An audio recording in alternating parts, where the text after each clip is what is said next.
Hi everyone, it's Sharon here, and I just wanted to talk a bit today about uncertainty and dealing with uncertainty in a more positive way.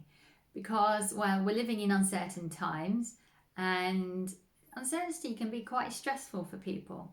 And I don't think it needs to be if we can just change our perspective on really kind of having to control the future and know everything about it. And there is a way to do that. And so let me start at the beginning first. We live in a universe which is constantly in flux, it's constantly changing. But us humans always want things to stay the same. And it's kind of futile to not accept that change is always happening. So we're at the moment in a time of great change, and you can see that as a negative or you can see it as a positive. And actually I would say you could see it as in a very neutral state as well. So, we can't change. Change is inevitable, and it's kind of futile to resist change because it's always happening constantly. The universe never stays the same from one moment to the next. So we have to learn to become more comfortable with changes that happen and with our circumstances. In nature, there's an understanding. There's a seed and it grows. There's a time to bloom and then there's a time to die. But as humans, we're not really good with change. We're not very good with accepting the ebb and flow of life. The cycles that happen in nature happen to humans too. Our lives aren't linear. And so there's always going to be change. But how we deal with that change depends on our perception, how we perceive things. And so we can either see uncertainty and change as a bad thing, we can see it as a good thing, or we can be quite neutral about it. So, as you can imagine, if you see change as a negative thing or you're trying to resist it, you can tell already it's going to be hard work, right? If we see it as a positive change is positive, hey, it starts to feel a bit easier. And if you're just quite neutral about it, just in acceptance about it, that also has a much more greater ease than the resistance route, the denial route. So if we can get to that place in our perceptions of either neutrality, and I would actually say neutrality / positivity, then actually anything that happens to us, we can deal with in a really kind of peaceful way and in a positive way. So, humans love to avoid discomfort. Like, we kind of have a judgment around pain and suffering, discomfort, and really there's no need to. And I think part of that reason is because we have this judgment around it, that it's a bad thing. But from suffering can create great change. From pain can create great understanding of self, a greater growth of self, a deeper love of self. There's many positive things that can happen from pain and from suffering and from challenges. Most people don't change themselves unless they suffer. And, if you ever had sessions with me, you will have heard me say that when the universe is trying to help you to change something in your life, first it will whisper, then it will tap you on the shoulder, then it will nudge you in the ribs, and if you don't hear any of those, it just kicks you really hard up the arse. So, try, if you don't hear the whisper because it's quite quiet, try and go on the tap before you get the hard kick. And at the moment, humanity is having quite a big hard kick up its arse. Environmentally, we're in dire straits as well. So we need something to create some change for humanity. And this is happening on a global level. The COVID-19 is global. And so we're really being asked through this suffering, through this difficulty, to create change and to see that change as a positive thing, not as a negative thing. So we have a real opportunity here. So, trying to avoid discomfort is one of humans' greatest activities. We're always doing our best to distract ourselves from discomfort and pain. We're always trying to soothe ourselves and deny that we have all this hidden trauma within ourselves. But actually, I believe it's actually a good thing for us to see the suffering and see the pain and see the discomfort and to look at it rather than deny it. Because if we look at it and we have some awareness of it, then we can do something to actually heal that. And so, discomfort and pain and suffering don't have to be judged as bad things. Some real good things can come from it if we allow it to. I was very, very ill. I had ME for 4 or 5 years, but it changed my life in such a positive way that I'm actually grateful that I had that. I wouldn't want it back, obviously, but it changed the whole course of my life and put me onto the path that I really love and that I'm really truly happy with. And I don't know, I tried so many times to change myself and I couldn't do that. So I can really see in my own life how challenges and difficulty and pain can be transformed into something positive. They've done some studies on trauma whereby, a certain percentage of people actually suffer from post-traumatic stress disorder, PTSD, and actually other people, having gone through trauma, have what they call post-traumatic growth. They actually grow and they actually take that trauma and they transfer that and transform that into something really positive. And so it is possible, even from deep trauma, it is possible to take adverse situations and turn them into a positive. So, I tell you a story. Probably about 5 or 6 years ago now, I had recovered from ME. I had learnt quantum touch, and one day I think I must have been self-congratulating myself that I hadn't been ill since I'd been ill. And the reason I was congratulating myself is that I learnt quantum touch, and at the first sign of a sniffle or any kind of ailment, I just did some self-healing, and I hadn't been ill for about 3 or 4 years since I had ME. And it occurred to me that maybe I was just not a great healer. Maybe I was just avoiding discomfort. So I really decided there and then that I would test this and see if I was okay with discomfort. And the next time I got ill, I was just going to ride it out and not mentally suffer from being ill. Didn't have to wait very long. I ended up with the flu, worst case of flu I'd had in a very long time. And I didn't take any medication, didn't take any herbal remedies, didn't take anything. I was just decided to be with being ill and be okay with being very, very ill. And I was, and it was fine. And from that point on, I decided that I would practice being okay with discomfort and being okay with uncertainty, because it was a good training as a human being to be okay with these things. We tend to really mentally suffer unnecessarily. And I really like Eckhart Tolle's description of what suffering is.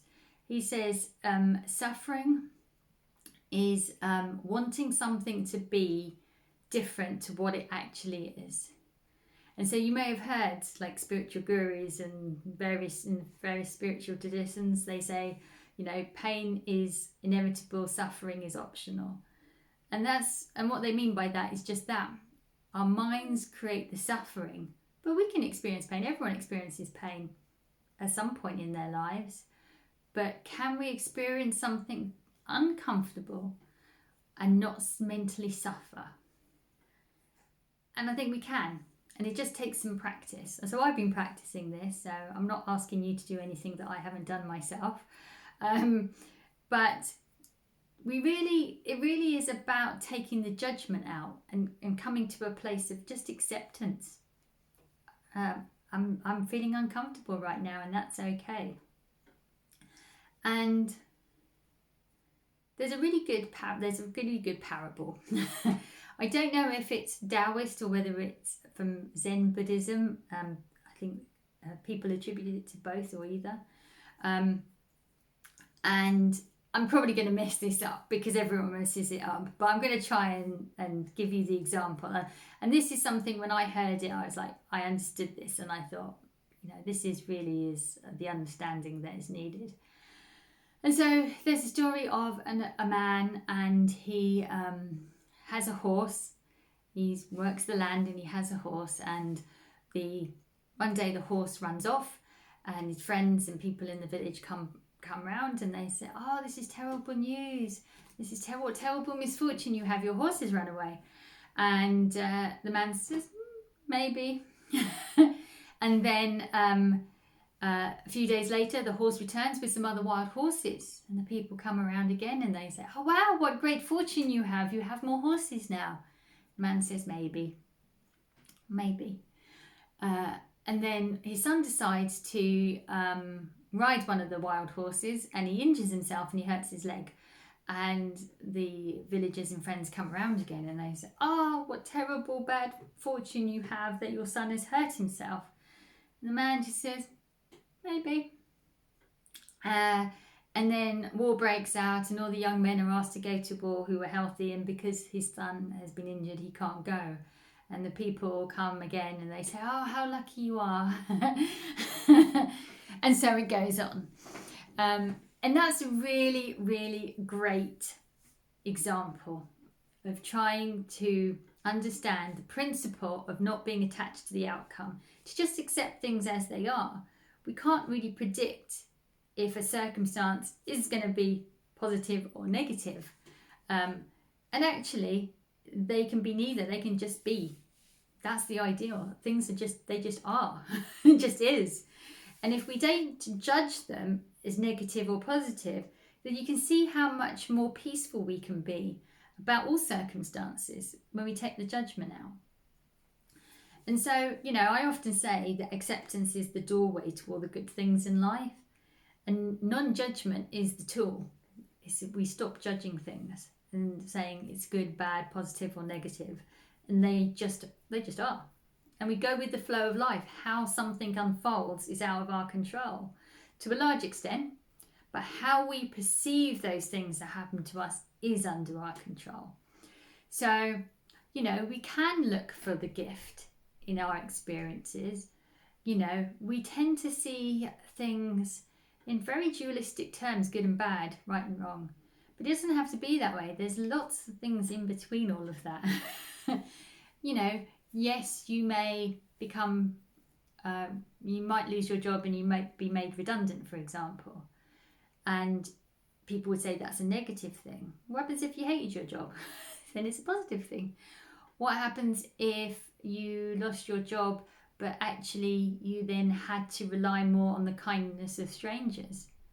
Wouldn't that be quite a nice thing to be able to do, is to see how generous people can be. It might restore your faith in humanity. We also, are filled with very materialistic ideals in life, and having to pull back on all these extra distractions and all these excesses might be a really positive thing for all of us. If we've got less money, if we can't go out and we can't do all these things that normally distract us and we spend all our money on, then we have to come back to ourselves a bit more, come back to our internal resources rather than our external resources. And that can be a really good thing. It doesn't have to be judged as a negative thing at all. And, I like variety. I do. I'm one of these people who, gets very bored by monotony. And you would think I would be doing very poorly in lockdown because all days look the same. But actually, I've surprised myself by how well I'm actually doing in lockdown. I'm actually not at all frustrated by the lack of variety, not in the slightest.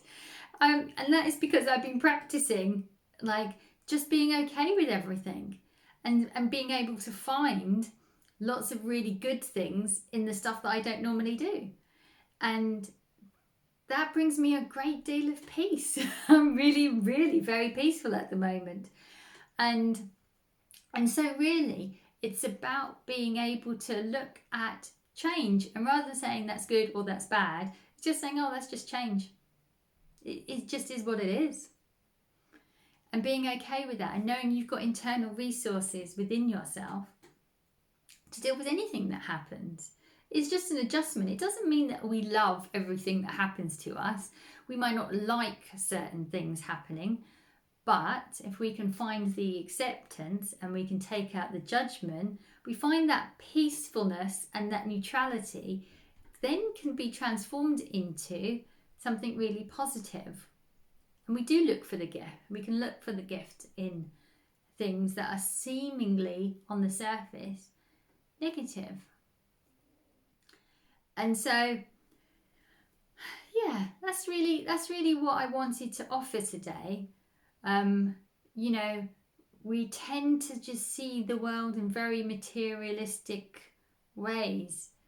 Job good, no job bad, you know, going out good, staying in bad. Well, you know, there's a lot of people who are quite happy staying at home as well. You know, for some people, staying in is giving literally the world the rest that they need. You know, we've been living in a very stressful, fast-paced world, and people have had to slow down. So there's a gift in that as well. The environment has been gifted a bit of a break from humanity as well. You know, so there are lots of things which can be seen as being something we can build on, and some things that we want to carry on in the future, and other things we say, actually, you know what, maybe this isn't the way we want to be going forward. So this is an opportunity again to go within ourselves and question, what do we care about? What's important to us? How do we want to live our lives? And these are all internal questions we need to answer for ourselves. So, you know, we've got a bit of space at the moment. So let's try and use that space to, you know, really dig a bit deeper. Find that acceptance, find that peace, so that we can take that back out into our lives as we move forward.